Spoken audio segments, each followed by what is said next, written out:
Chapter 22. Brothers and fathers, listen to the defense which I now make to you.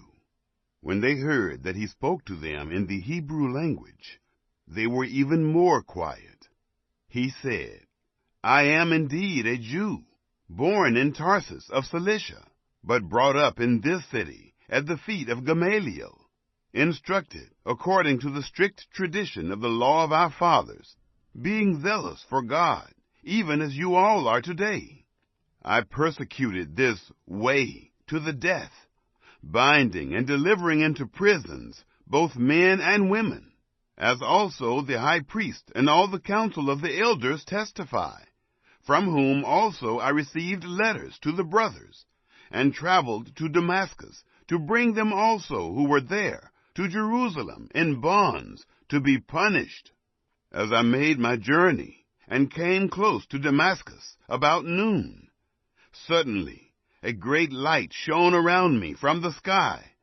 I fell to the ground and heard a voice saying to me, Saul, Saul, why are you persecuting me? I answered, Who are you, Lord? He said to me, I am Jesus of Nazareth, whom you persecute. Those who were with me indeed saw the light and were afraid, but they didn't understand the voice of him who spoke to me. I said, What shall I do, Lord? The Lord said to me, Arise and go into Damascus. There you will be told about all things which are appointed for you to do. When I couldn't see for the glory of that light, being led by the hand of those who were with me, I came into Damascus. One Ananias, a devout man according to the law, well reported of by all the Jews who lived in Damascus, came to me, and standing by me said to me, Brother Saul, receive your sight. In that very hour I looked up at him. He said, The God of our fathers has appointed you to know his will, and to see the righteous one, and to hear a voice from his mouth. For you will be a witness for him to all men of what you have seen and heard. Now, why do you wait? Arise, be baptized, and wash away your sins, calling on the name of the Lord. When I had returned to Jerusalem, and while I prayed in the temple, I fell into a trance and saw him saying to me, Hurry and get out of Jerusalem quickly, because they will not receive testimony concerning me from you. I said, Lord, they themselves know that I imprisoned and beat in every synagogue those who believed in you.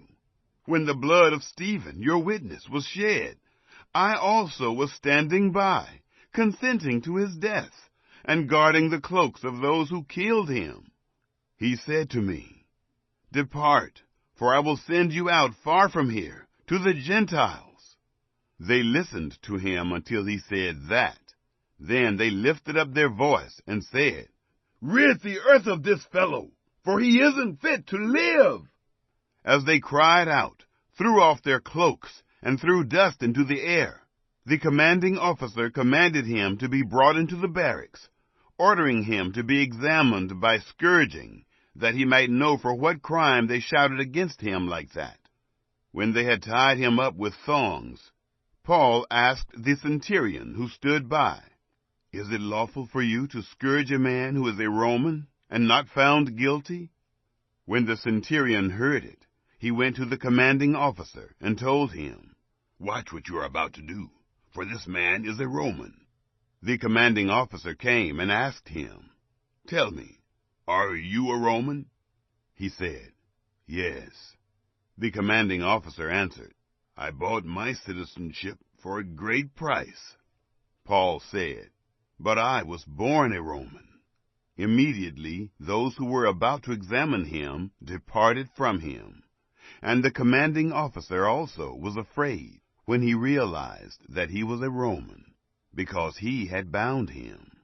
But on the next day, desiring to know the truth about why he was accused by the Jews, he freed him from the bonds, and commanded the chief priests and all the council to come together.